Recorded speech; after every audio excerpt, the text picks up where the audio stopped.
my tarot bumblebees, it's Ethony. Welcome back to my channel, and today I am doing part 2 of my Celtic cross examination, my getting cozy with the Celtic cross. If you missed part 1, make sure you go and check it out. I'll put a link in the description box below as I pick up where I left off last video, and we're going to jump right back into the same reading. So go watch it, come back, press pause, and then we can get on with the reading. I am of course using the Super Lunaris deck, and let's jump in. So last time I did the first 6 cards doing the mini cross in the middle, and I finished here at the card number 6 at the future. So now we're going to see how each one of these bad boys interact with the Celtic cross. Card number 7 is the self. So this is how you see yourself, how you present yourself, or how you are seen by others. So we have strength here. So this person is seen as being very capable. They are able to overcome challenges. They are very adaptable and know when to use what type of force. They have a very fiery energy, and you can see that throughout most of the reading. There's so many sunflowers in this reading. They have a big presence, but a presence that is able to get things done. Strength is also the card associated with Leo, and we've had a lot of Leo cards in here.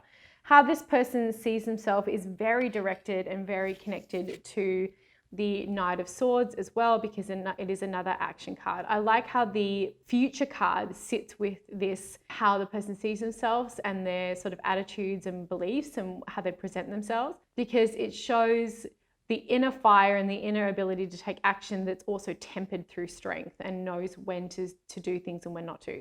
This person is incredibly adaptable, so that's a very positive card there as well. This card is also connected to the past through the connection of Leo, through the patriarch of the family, the father, and that King of Wands, that visionary of the entrepreneur. So there is another connection here, and also in the Queen of Wands as well. So this is all another family connection for this person.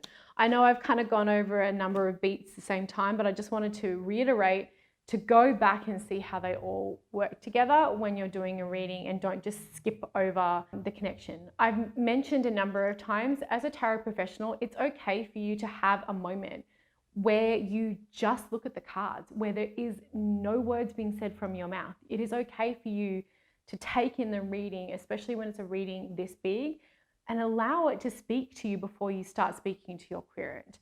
That's okay. It's a visual language. Give yourself a minute to read the page of the book before you start to explain what you read in the book, if that makes sense. So I've just come across a lot of tarot readers who are really afraid of quiet, of silence, and that can stifle your ability to just be present, and it can really kill your intuition if you start going into that fear space. The 8th card is the outside environment, and this is judgment.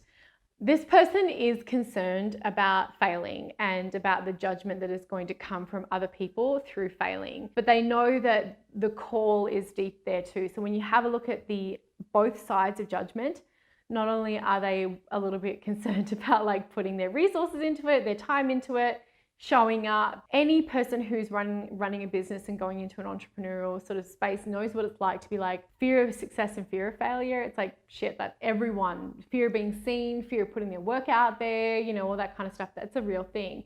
But it's also the judgment as well of having a very successful family. So it can be a burden and a gift, right? And then the second part of this is the call in judgment. So the call to do what they truly want to do and what they really love. And that's part of this little judgment card right here, because it is something that they are very good at, and it is something that they've been wanting to do for a long time. Judgment, I kept going back to here as well. Judgment may also be what is affecting this 10 of Swords, right? Weighing everything up. Is it worth the risk? Is it something I'm willing to put myself out there for? Am I really willing to back up my vision with action? All that kind of jazz comes into it. And then obviously, as I mentioned before, it comes in with the family as well. So that's how that sits in there. What I do like about this is you have judgment and justice. It's like, it's like the two, I would say, cards that a lot of people struggle with in the major arcana. They really struggle with justice and judgment, are sitting right next to each other. So justice is sitting in the hopes and fears, or the overlooking of factors that need to be looked into. And justice and judgment, I really love how litigious they are in regards to processes, in regards to contracts, in regards to making sure everything is being done in the correct way. So no shortcuts, no trying to do things on the fly, making sure that there is a good amount of planning and all that kind of stuff. This can also be seen as the guidance card. And as I mentioned before, all of those things are really connected to making sure contracts and everything are done. This can also help with the 10 of Swords in the middle here. So I always look at the guidance card and the first card, because it's like, how do we get through this to move to the Knight of Swords? We do this through justice. We look at things evenly. We look at things calmly. We don't stress. We don't over worry. We take one thing at a time, do one thing at a time, and go from there. It also sits well with the Knight of Swords, because the Knight of Swords is known as the warrior, and the warrior has a code of ethics that they work with. So this person is going to be, doing everything above board. And if they do, they are going to be very successful, as we see from a number of the cards in the reading. The final card is the outcome, and we want to look at a number of things that come with the outcome. The first is the card itself, which is the wheel. And the Wheel of Fortune, or the wheel, is known also as the Lady Luck card. It's a lot of change, it's a lot of movement, it's a lot of momentum moving forward. But I always see this as a good luck sign, especially when it comes into an outcome, and especially when it comes to a business. But all businesses have the ebb and flow and the up and down. I always want to look at this from these two. So we're looking again at the future and the outcome. The future outcome is through action, through tempered action, in regards to making it as calculated and just, and using that justice and judgment to move forward and taking action, there will be success. And we also want to have a look at the consciousness as well. You can see this as like chasing money or chasing the material, but I don't actually think that's a bad thing here. One thing you have to, and I feel like we get shamed in this, and this person isn't necessarily doing a spiritual job, but one thing that I feel like is very shamed in the spiritual community is wanting to be successful financially. There's nothing wrong with being successful financially. As a matter of fact, it's fantastic. The money in the right hands can do wonderful things. So this person needs to keep their eye on the prize and keep their intrinsic motivation moving forward. Then what I do is I will look over the entire reading and have a look at what the dominating factors are.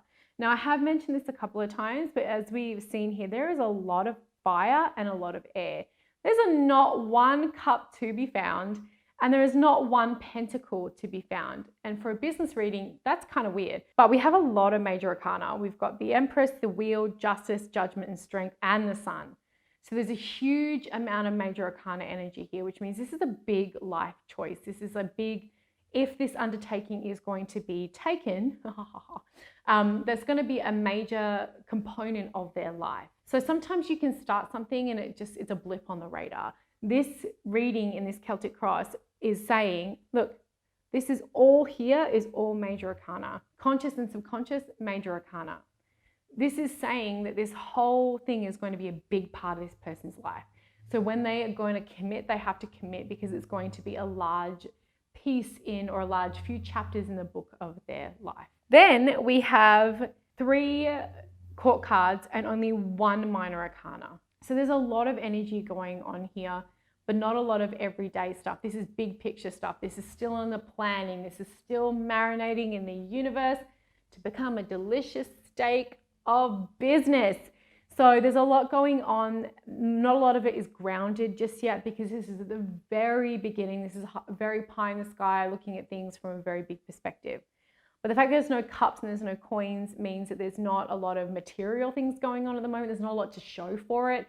Makes sense. This person just wants to know if they, when they start their business, what is it going to be like, big picture?